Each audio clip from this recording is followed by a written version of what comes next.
तो आज केमिस्ट्री के हम लोग लेक्चर 3 को शुरू करते हैं। पाठ 1 का संकुलन क्षमता।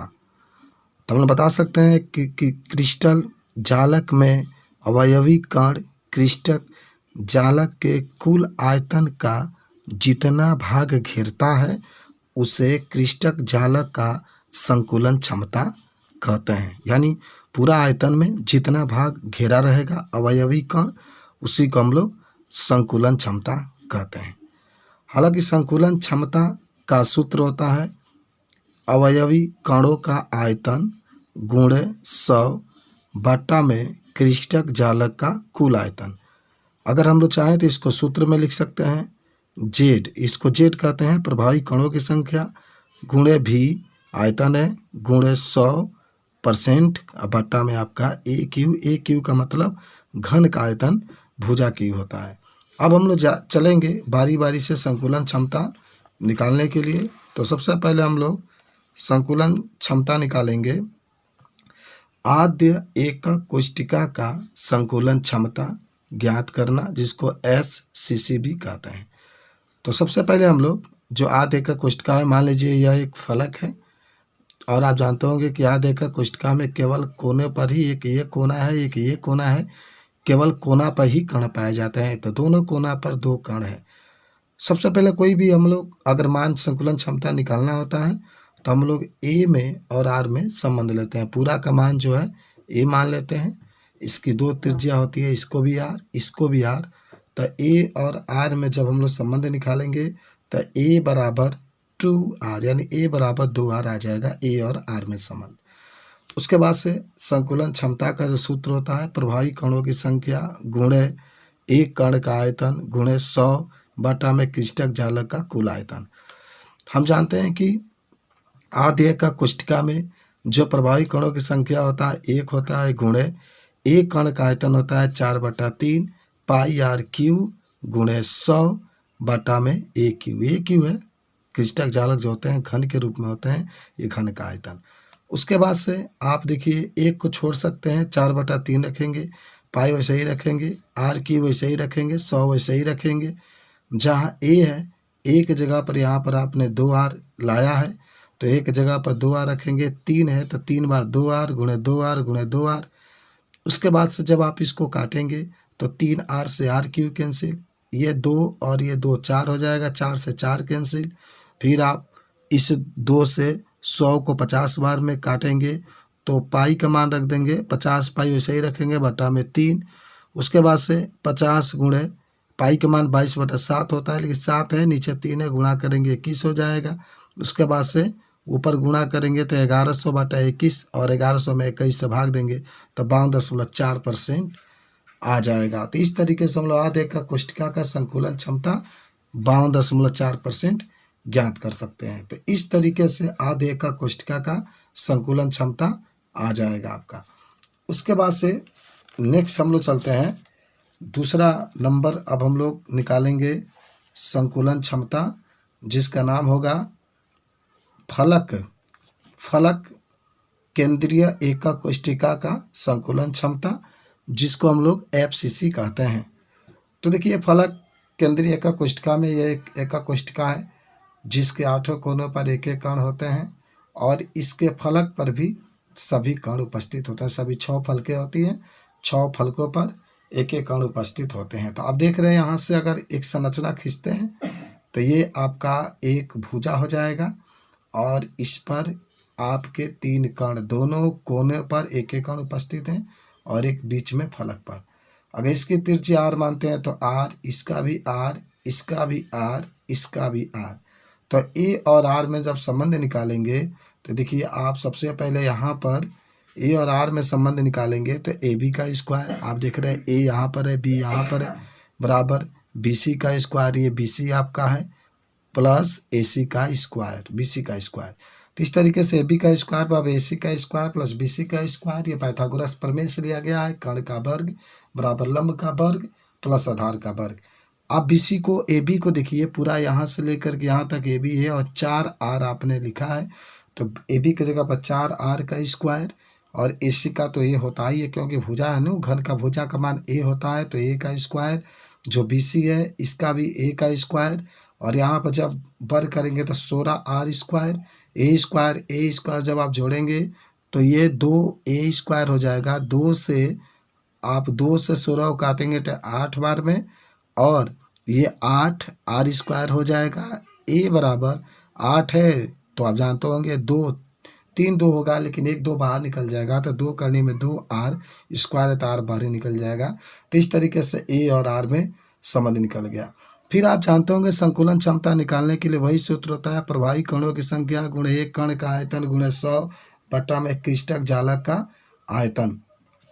तो आपको कुछ करना नहीं है, आप यहाँ पर जो मान होगा उसको भर देंगे तो आपका आंसर जो आएगा निकल करके आ जाएगा। तो चलिए भरते हैं। देखिए प्रभावी कणों की जो संख्या होगी वो आपका दिया गया है 4। एक कण का जो आयतन होगा 4/3 पाई आर क्यू गुणे 100 बटा में ए क्यू, यानी जो घन का आयतन होता है ए क्यू होता है। 4 गुणे 4/3 पाई आर क्यू गुणे 100% आगे आप लिखते चलेंगे। और आपने अभी ए और आर में संबंध जब लिखा था तो 2 करनी में 2R का क्यू, उसके बाद से ऊपर वाला आप वैसे ही लिखेंगे। इसका जब आप वर्ग करेंगे तो 3 बार लिखेंगे, जिससे लिखा गया 2 करनी में 2R, 2 करनी में 2R, 2 करनी में 2R।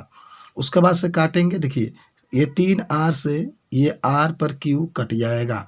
फिर आपके देखिए 1 2 3 2 है तो 3 2 यानी आप 16 कट जाएगा, 16 से 16 निकल जाएगा। इस तरीके से आपका इतना बाटा इतना हो जाएगा।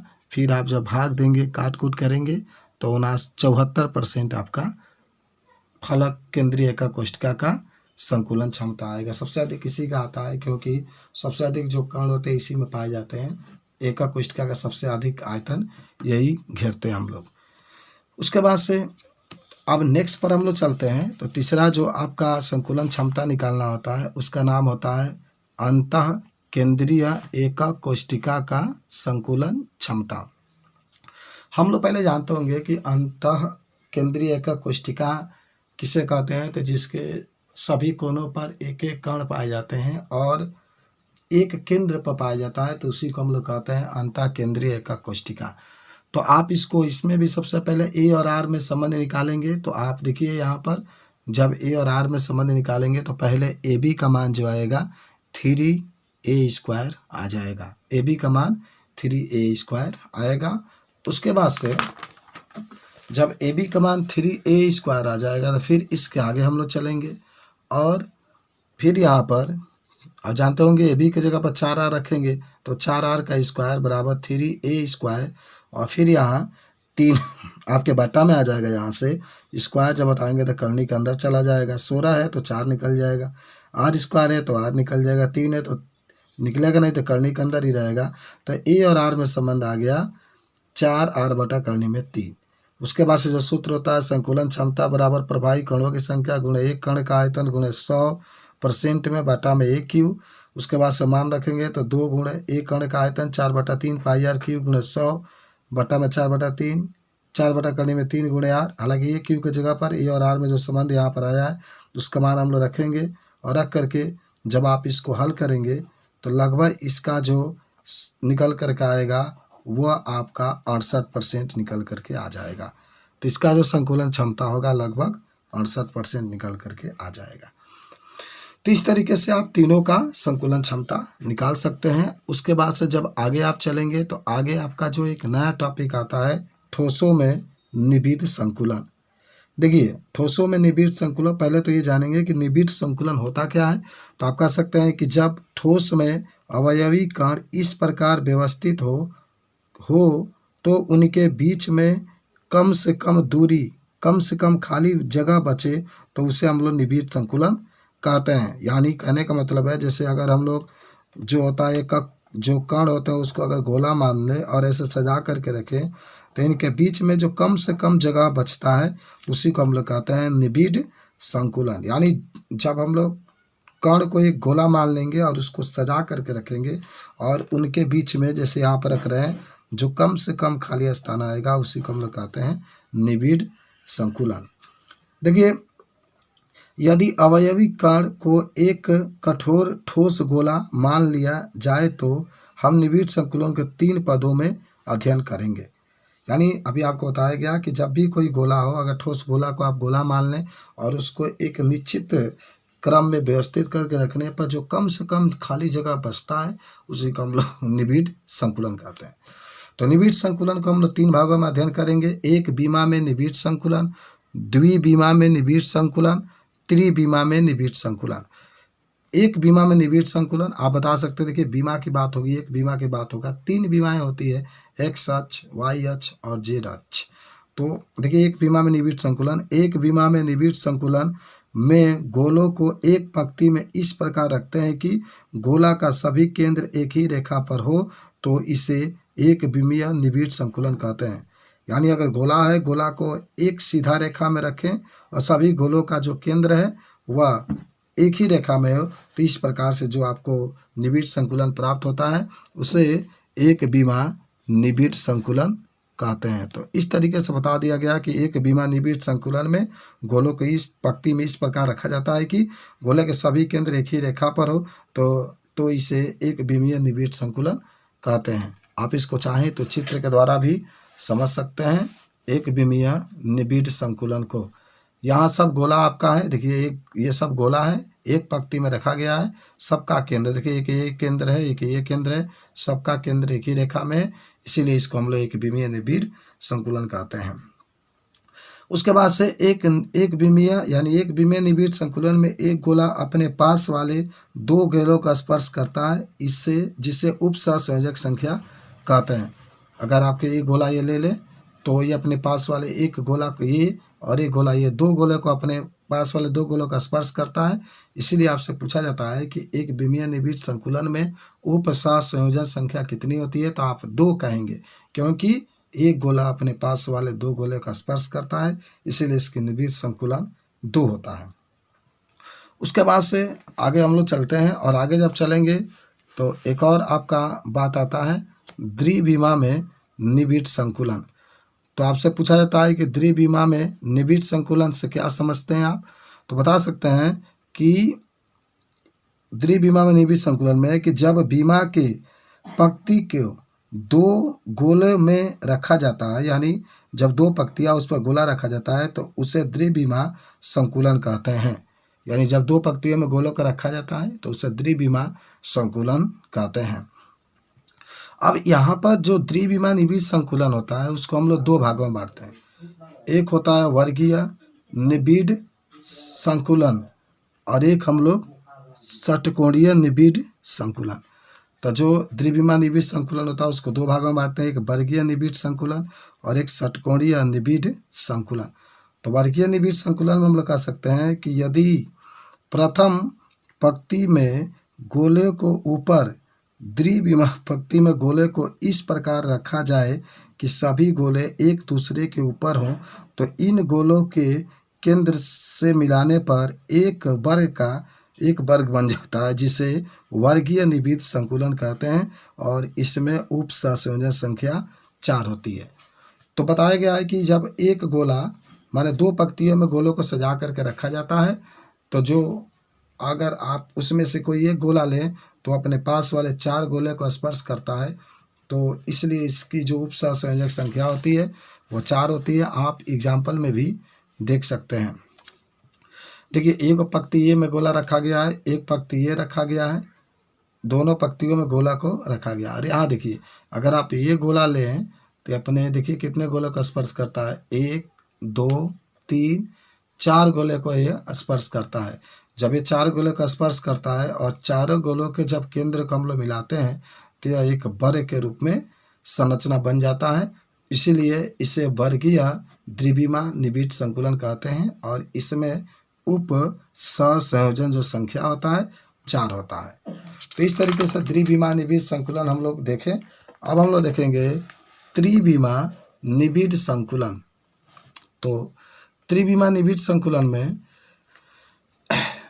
कहता है इसमें कि त्रिबीमा जो निबिड़ संकुलन होता है उसमें आप बता सकते हैं षटकोणीय निबिड़ संकुलन। षटकोणीय निबिड़ संकुलन में जब दूसरे पंक्ति को प्रथम पंक्ति के अवनमन के बीच में रखा जाए तो इसे षटकोणीय निबिड़ संकुलन कहते हैं, क्योंकि इसमें एक गोला अपने पास वाले 6 गोला को स्पर्श करता है, इसीलिए इसकी जो उप सहसंयोजक संख्या होती है 6 होती है। और जब एक गोले के केंद्र को मिलाते हैं तो वह एक षटकोणीय संरचना प्राप्त होता है।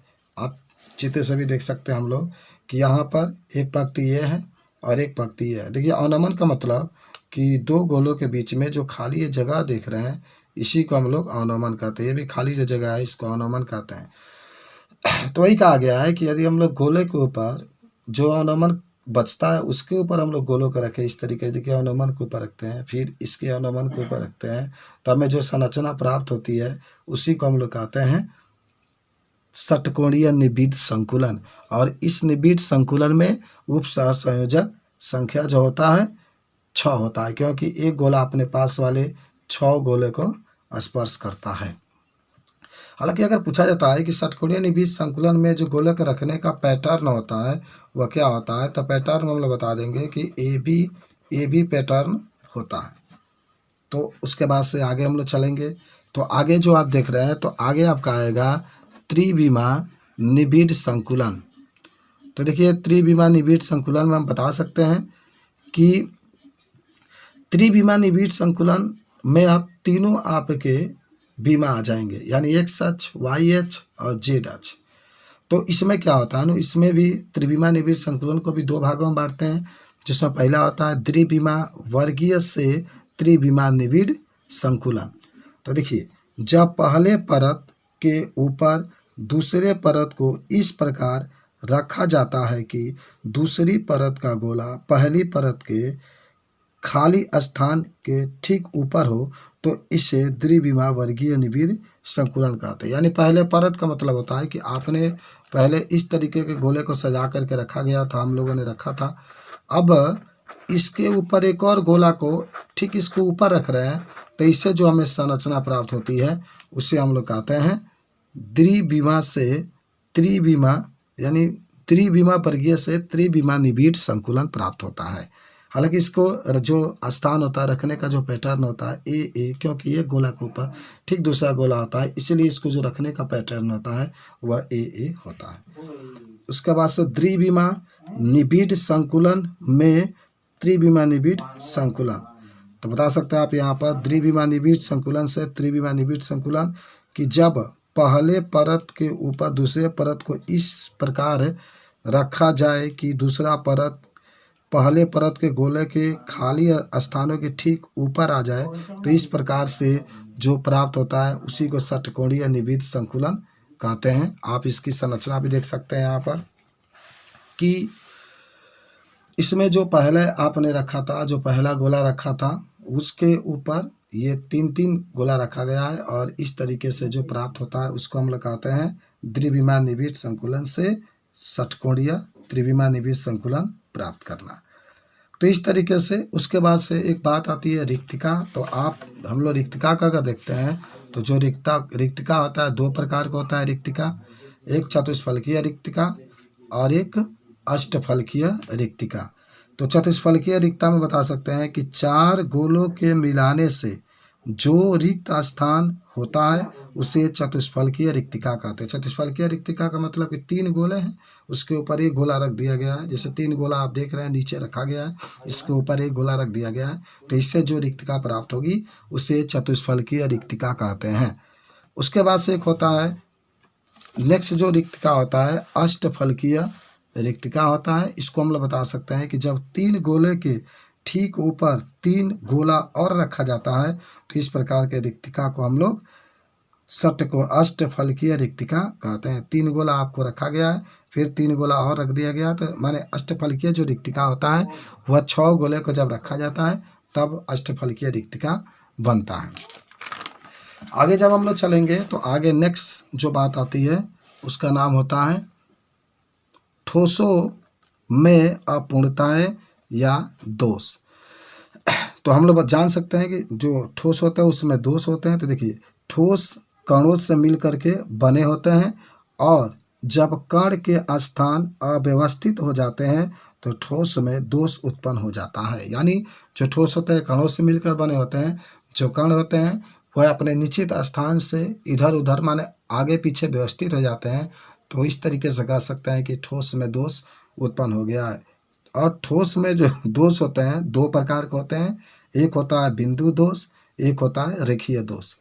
तो बिंदु दोष पहले जानते हैं कि कणों के स्थान परिवर्तन के कारण जो दोष उत्पन्न होता है उसे बिंदु दोष कहते हैं। तो बहुत सिंपल है कि कणों के स्थान परिवर्तन के कारण जो दोष उत्पन्न होता है उसे बिंदु दोष कहते हैं। उसके बाद होता है रेखीय दोष। जब पूरे पंक्ति में, जैसे एक पंक्ति में गोला को रखा जाता है, जब पूरे पंक्ति में ही दोष हो तो उसे रेखीय दोष कहते हैं। अब आगे जब आप बढ़ेंगे तो आप देखेंगे कि जो बिंदु दोष होते हैं वह तीन प्रकार के होते हैं। पहला होता है बिंदु दोष के तीन प्रकार के होते हैं, स्टाइकियोमेट्री दोष, दूसरा होता है नॉन स्टाइकियोमेट्री दोष, तीसरा होता है अशुद्धता दोष। तो पहले हम लोग देखेंगे स्टाइकियोमेट्री दोष। तो ऐसे दोषों में क्रिस्टल के रस समीकरण मितीय में कोई परिवर्तन नहीं होता है, उनका अनुपात एक समान रहता है। मान लीजिए कोई दोष है, इसमें 10 सोडियम और 10 प्लस सोडियम और 10 माइनस सोडियम से मिल करके ये बना है, चाहे मान लीजिए 10 माइनस क्लोरीन से मिल करके ये बना है। तो अगर आप इसका अनुपात निकालते हैं पहले तो 10:10 तो 1:1 आ जाएगा। इसमें से मान लीजिए कुछ कण बाहर निकल गए, प्लस से कुछ कण इससे बाहर निकल गए, एक एक निकल गए, तो मान लीजिए 9:9 तो 1:1 फिर से आएगा। यानी दोष के पहले और दोष के बाद जो रस समीकरण मितीय होता है वह एक समान रहता है, कोई परिवर्तन नहीं होता है। इसे हम लोग स्टाइकियोमेट्री दोष कहते हैं। उसके बाद से एक होता है स्टाइकियोमेट्री दोष के प्रकार। अब हम लोग स्टाइकियोमेट्री दोष के जब प्रकार में चलेंगे तो जो स्टाइकियोमेट्री दोष होता है उसको हम लोग 4 भागों में बांटते हैं। पहला होता है रिक्तिका दोष, दूसरा होता है अंतरकाशी दोष, और सी होता है फ्रेंकल दोष, डी होता है साटकी दोष। तो पहले हम लोग देखेंगे रिक्तिका दोष। तो जब किसी क्रिस्टल जालक से कण को बाहर निकलने पर जो रिक्त स्थान बचता है तो उसे रिक्तिका दोष कहते हैं, जिसके कारण क्रिस्टल के घनत्व और द्रव्यमान घट जाते हैं। तो जब किसी क्रिस्टल जालक से कण को बाहर निकलने पर जो रिक्त स्थान बचता है तो उसे रिक्तिका दोष कहते हैं, जिसके कारण क्रिस्टल के घनत्व और द्रव्यमान घट जाते हैं। तो हम लोग को देखे बता सकते हैं कि जब किसी भी पदार्थ से कण जब बाहर निकलते हैं तो इससे जो दोष उत्पन्न होता है उसे हम लोग रिक्तिका दोष कहते हैं। रिक्तिका दोष में जो होता है खाली स्थान आपका बच जाता है। अगर आप चाहें तो इसके एग्जाम्पल में देख सकते हैं, यही आपका रिक्तिका दोष है। सब ये कणों से मिल करके बना हुआ है, लेकिन देखिए कण इसमें से बाहर निकल गए हैं तो खाली स्थान आपका बच गया है, तो इसी को हम लोग कहते हैं रिक्तिका दोष।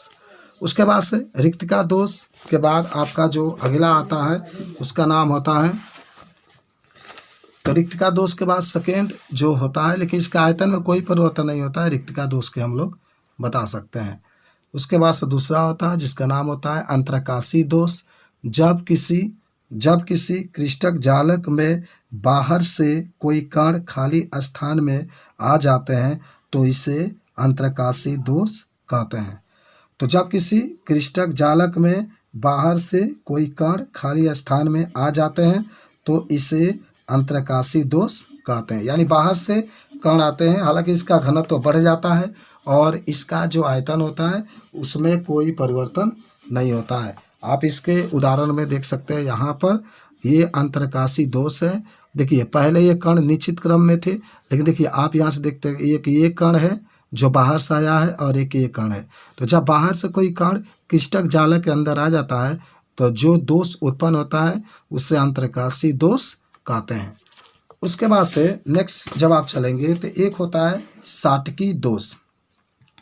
तो बता सकते हैं कि जब किसी क्रिस्टल जालक से बराबर की संख्या यानी धनायन या ऋणायन निकल जाते हैं तो उसे क्रिस्टल जालक में खाली स्थान बन जाता है, जिसे साटकी दोष कहते हैं। यह दोष से में घनत्व कम हो जाते हैं, आयतन में कोई परिवर्तन नहीं होता है। NaCl, KCl और AgBr होता है। यानी इसमें क्या होता है ना, बराबर में धनायन और ऋणायन बाहर निकल जाते हैं, तो इस प्रकार के दोष को हम लोग साटकी दोष कहते हैं। आप चाहें तो एग्जाम्पल में ये बता सकते हैं। देखिए, एक माइनस प्लस माइनस, यहाँ से प्लस एक बाहर निकल गया है, माइनस प्लस, ये साटकी दोष के आपके उदाहरण है। इसमें से जो होता है ना, बराबर के संख्या में धनायन और ऋणायन बाहर निकल जाते हैं और उसके जगह पर खाली स्थान, देखिए यहाँ पर एक खाली स्थान बना है जब बाहर निकाला है तो इस तरीके से, और यहाँ पर एक खाली स्थान है जब कोई बाहर निकला है तो एक यहाँ पर खाली स्थान है, एक यहाँ पर खाली स्थान है। तो बराबर की संख्या में धनायन और ऋणायन बाहर निकल जाते हैं। तो इस प्रकार के दोष को हम लोग साटकी दोष कहते हैं। उसके बाद से एक होता है फ्रेंकल दोष। तो आपसे कोई कहे कि फ्रेंकल दोष किसे कहते हैं, तो हम लोग फ्रेंकल दोष के बारे में भी बता सकते हैं कि जब किसी क्रिस्टक जालक में बाहर से आयन आकर जुट जाते हैं तो उसे फ्रेंकल दोष कहते हैं। इसमें जो होता है घनत्व तो बढ़ जाता है और आयतन में कोई परिवर्तन नहीं होता है। जिंक सल्फाइड एक उदाहरण में लिख सकते हैं, सिल्वर क्लोराइड लिख सकते हैं, सिल्वर ब्रोमाइड लिख सकते हैं। तो आपने फ्रेंकल दोष में भी देखा और फ्रेंकल दोष के उदाहरण में भी आप यहाँ पर दिखा सकते हैं। देखिए, ये सब आपका है धनायन ऋणायन, धनायन से मिल करके बना हुआ है, सब टोटल आपका बना हुआ है। लेकिन यहाँ पर देख रहे हैं बाहर से एक माइनस आ करके प्रवेश कर गया है और एक प्लस भी आ करके प्रवेश कर गया है। तो इस प्रकार के दोष को हम लोग कहते हैं फ्रेंकल दोष, जो बाहर से धनायन और ऋणायन आ करके मिल जाते हैं। तो इस प्रकार के दोष को हम लोग कहते हैं फ्रेंकल दोष। अब उसके बाद से फ्रेंकल दोष के बाद जब आगे हम लोग चलेंगे तो एक आता है आपका ठोसों में विद्युत का गुण।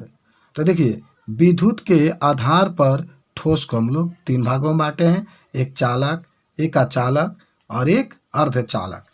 तो अगर आप चालक, अचालक, अर्धचालक पहले से देखते होंगे तो आप चालक के बारे में बता सकते हैं कि चालक वे पदार्थ होते हैं जिसमें वैद्युत धारा प्रवाहित हो सकती है, जिसमें मुक्त इलेक्ट्रॉनों की संख्या 10 के पावर 28 तक होती है। इसमें चालकता बहुत अधिक और प्रतिरोधकता बहुत कम होती है। लोहा, चांदी यानी Fe को हम लोग लोहा कहते हैं, Ag को चांदी, Cu को कापर, ये उदाहरण में आप बता सकते हैं। उसके बाद से अचालक होता है। अचालक वे पदार्थ होते हैं जिसमें वैद्युत धारा प्रवाहित नहीं हो सकती है, जिसमें मुक्त इलेक्ट्रॉनों की संख्या बहुत कम होती है। प्लास्टिक वगैरह आप लिख सकते हैं, आप एग्जाम्पल में प्लास्टिक लिख सकते हैं, आप कांच लिख सकते हैं, ये एग्जाम्पल में आप लिख सकते हैं। उसके बाद से एक तीसरा बात आता है जिसका नाम होता है अर्धचालक। तो अर्धचालक में बता सकते हैं कि अर्धचालक वे होते हैं जिसमें चालकता और अचालक दोनों के गुण पाए जाते हैं। इसकी प्रतिरोधकता चालक से अधिक तथा अचालक से कम होती है। प्रतिरोधकता जो होती है अचालक से कम होता है। प्रतिरोधकता का मतलब होता है जो धारा के मार्ग में बाधा उत्पन्न करे। एग्जाम्पल में आप सिलिकॉन लिख सकते हैं, जर्मेनियम लिख सकते हैं। तो ये था चालक, अचालक और अर्धचालक। उसके बाद से यहाँ पर जब आगे हम लोग चलेंगे तो एक बात और आता है अर्धचालक के प्रकार। तो अर्धचालक दो प्रकार के होते हैं, एक होता है शुद्ध अर्धचालक, एक होता है अशुद्ध अर्धचालक। आपसे कोई पूछता है कि शुद्ध अर्धचालक कहते हैं तो आप कह सकते हैं कि जब अर्धचालक में कोई अशुद्धियाँ नहीं होती है तो उसे शुद्ध अवस्था में पाया जाता है, तो उसे शुद्ध अर्धचालक कहते हैं। तो बताया गया कि शुद्ध अर्धचालक में जिसमें कोई बाहर से अशुद्धियाँ नहीं मिलाई गई होती है उसे शुद्ध अर्धचालक कहते हैं। इसमें धारा बहुत धीरे धीरे प्रवाहित होता है, इसीलिए आप इसके उदाहरण में आप जर्मेनियम लिख सकते हैं, सिलिकॉन लिख सकते हैं। उसके बाद से दूसरा आपका होता है जिसका नाम होता है अशुद्ध अर्धचालक।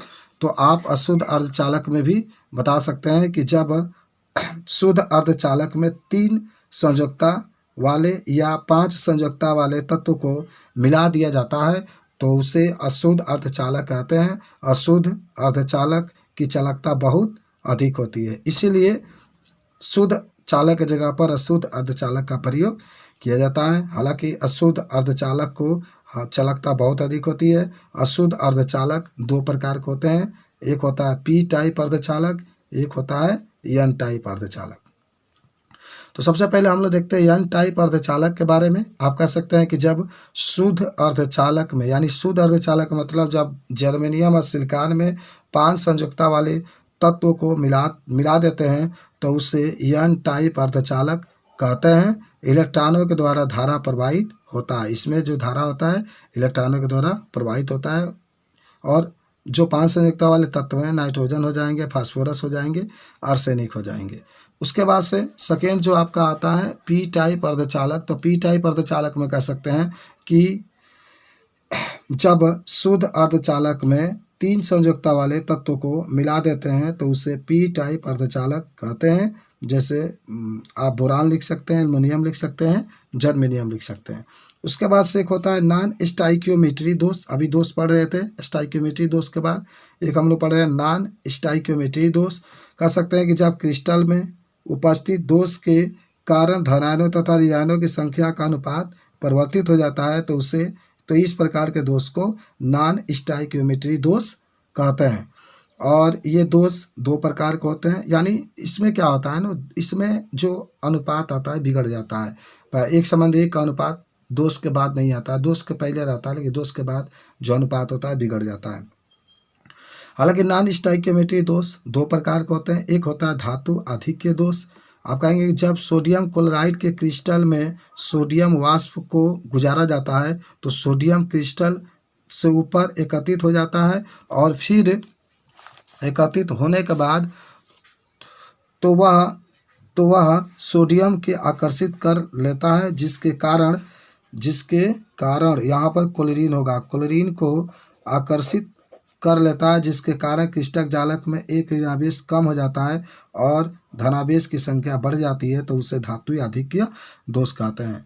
यानी कहने का मतलब है कि ये क्रिस्टल जालक है, मान लो ये इसमें सोडियम है, क्लोरीन है और इसके ऊपर से सोडियम को हम लोग गुजारे तो ये क्लोरीन को लेकर चला जाएगा। जब क्लोरीन को लेकर के चला जाएगा तो क्रिस्टल जालक में केवल सोडियम बचता है, सोडियम धनायन होता है, इसीलिए इसको हम लोग धातु आधिक्य दोष कहते हैं। यानी जब क्रिस्टल जालक में धातुओं की संख्या अधिक होगी तो उसे धातु आधिक्य दोष कहते हैं।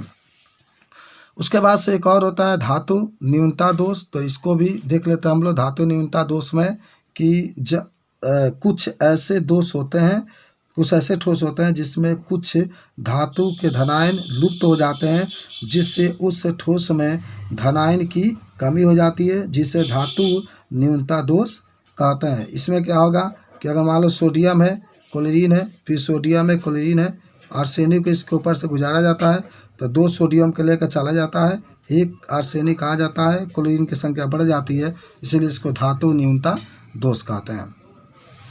उसके बाद से हम लोग जब आगे बढ़ेंगे तो इसमें एक चीज़ और आता है जिसका नाम होता है विद्युतीय गुण। तो आप कह सकते हैं कि ठोस, विद्युत का मतलब होता है जिसके अंदर विद्युत प्रवाहित कर सकते हैं, कह सकते हैं ठोस विद्युत चालकता के गुण को प्रदर्शित करते हैं। ठोस में विशिष्ट चालकता 10⁻⁻20 से 10⁻⁻7 ओम प्रति मीटर प्रति होता है, पाया जाता है। धातुओं की चालकता 10⁻4 से 10⁻7 होती है, चालक कहलाते हैं। धातुओं की चालकता 10⁻7 होती है और ये उत्तम चालक होते हैं। अधातु की चालकता 10⁻20 से 10⁻10 और अर्धचालक की चालकता 10⁻6 से 10⁻4 ओम प्रति मीटर होता है। अर्धचालकों में विद्युत चालक। अब इसके बाद से अर्धचालकों में विद्युत चालक देखिए, इसमें आपको 3 आता है डिफिनेशन। एक होता है संयोजक बेंड, या इसी को संयोजी बेंड कहते हैं। तो बता सकते हैं आप इसमें वह ऊर्जा के बेंड जिसमें संयोजी इलेक्ट्रॉन उपस्थित होते हैं उसे संयोजी बेंड कहते हैं। संयोजी बेंड हमेशा नीचे होता है, तो वह मान ऊर्जा को वह बेंड जिसमें संयुक्ता इलेक्ट्रॉन की ऊर्जा उपस्थित होते हैं उसे संयोजी बेंड कहते हैं। एक होता है चालक बेंड, तो ऊर्जा के वह बेंड जिसमें मुक्त इलेक्ट्रॉन पाए जाते हैं उसे चालन बेंड कहते हैं। तो ऊर्जा के वह बेंड जिसमें मुक्त इलेक्ट्रॉन पाए जाते हैं उसे चालन बेंड कहते हैं। एक होता है निषिद्ध बेंड, तो चालन बेंड और संयोजी बेंड के अल्प दूरी को, यहाँ पर मान लीजिए ऊपर चालन बेंड है और यहाँ पर संयोजी बेंड है और इसके बीच में जो खाली जगह होता है इसी को हम लोग कहते हैं निषिद्ध ऊर्जा अंतराल। तो चालन बेंड और जो आपके संयोजी बेंड के बीच के जो खाली स्थान होता है उसी को कहते हैं निषिद्ध ऊर्जा बेंड। उसके बाद से जल्दी जल्दी हम लोग देखते हैं लास्ट जो इसका टॉपिक आता है वह होता है अर्धचालकों में विद्युत चालन। तो अब हम लोग अर्धचालकों में विद्युत चालन के बारे में हम लोग अध्ययन करेंगे। तो इसमें जो हम लोग देखते हैं तो कह सकते हैं कि अर्धचालक में संयोजक बिंड और चालन बिंड के मध्य अंतराल कम होता है, अतः कुछ इलेक्ट्रॉन चालन बिंड से संयोजी बिंड में जा सकते हैं। जैसे कहने का मतलब है कि ये चालन बिंड है, ये संयोजी बिंड है, इसके बीच में जो खाली स्थान होता है बहुत कम होता है, इसलिए इसमें से जो संयोजी बिंड होते हैं उसमें से इसमें से संयोजिक बिंड में से इलेक्ट्रॉन निकल करके चालन बिंड में चले जाते हैं। उसके बाद से इलेक्ट्रॉन धन अशुद्धियाँ के बारे में हम लोग देखेंगे, जिसमें आपका चुंबकीय गुण आता है। चुंबकीय गुण का मतलब सभी पदार्थों के साथ कुछ चुंबकीय गुण पाए जाते हैं। इन गुणों की उत्पत्ति अधिक इलेक्ट्रॉनों के कारण होती है। तो आइए पदार्थों के उनके चुंबकीय गुण के आधार पर जो पदार्थ होते हैं उसको कितने भागों में बांटा गया है। तो पहला आता है अनुचुंबकीय। आपसे प्रश्न पूछा जाता है कि अनुचुंबकीय किसे कहते हैं, तो बता सकते हैं कि अनुचुंबकीय पदार्थ चुंबक क्षेत्र की ओर दुर्बल रूप से आकर्षित होते हैं। ये चुंबकीय क्षेत्र के दिशा में चुंबकित हो जाते हैं। ऑक्सीजन, कॉपर वगैरह ये आपके होते हैं। अनुचुंबकीय का मतलब इसमें जो होते हैं अयुग्मित इलेक्ट्रॉन पाए जाते हैं। जिसमें अयुग्मित इलेक्ट्रॉन होते हैं उसी में अनुचुंबकीय गुण पाया जाता है। इसका मतलब होता है जब चुंबक के पास हम लेके जाते हैं तो चुंबक में आकर्षित हो जाता है। एक होता है प्रतिचुंबकीय। तो प्रतिचुंबकीय पदार्थ चुंबक क्षेत्र से दुर्बल रूप से प्रतिकर्षित होता है। जब चुंबक के पास लेके जाते हैं तो ये दूर हटता है। एग्जाम्पल में हम लोग चाहें तो लिख सकते हैं, एग्जाम्पल जो आप लिखना चाहते हैं तो लिख सकते हैं। इसमें जल लिख सकते हैं, H2O, सोडियम लिख सकते हैं और बेंजीन लिख सकते हैं। लो चुंबकीय आप बता सकते हैं कि ये पदार्थ लो चुंबकीय में ये पदार्थ प्रतिचुंबकीय पदार्थ को प्रबलता से आकर्षित होते हैं। ऐसे पदार्थ को लो चुंबकीय, यानी चुंबक की ओर ये बहुत तेजी के साथ आकर्षित होते हैं। हालांकि इसके जो डोमेन होते हैं सब एक ही दिशा में, ऊपर के दिशा में आपके पाए जाते हैं। आप यहाँ पर देख सकते हैं कि जो लो चुंबकीय पदार्थ होते हैं इसमें जो डोमेन होते हैं सब एक ही रूप में पाए जाते हैं। ये आप चित्र में बता सकते हैं कि यही इसका डोमेन है। जो लो चुंबकीय के बारे में बता रहा है सब एक ही दिशा में पाए जाते हैं।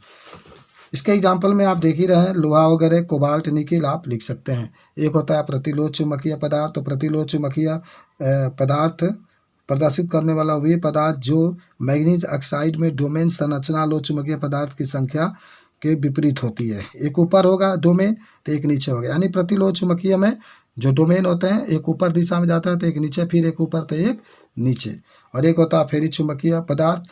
वे लो चुंबकीय ये माने वे पदार्थ होते हैं माने ये लो चुंबकत्व के तुलना में चुंबकीय क्षेत्र द्वारा दुर्बल रूप से आकर्षित होते हैं और इसमें अनियमित रूप से डोमेन होते हैं। देखिए इसमें दो ऊपर जा रहे हैं तो एक नीचे, फिर दो ऊपर तो एक नीचे।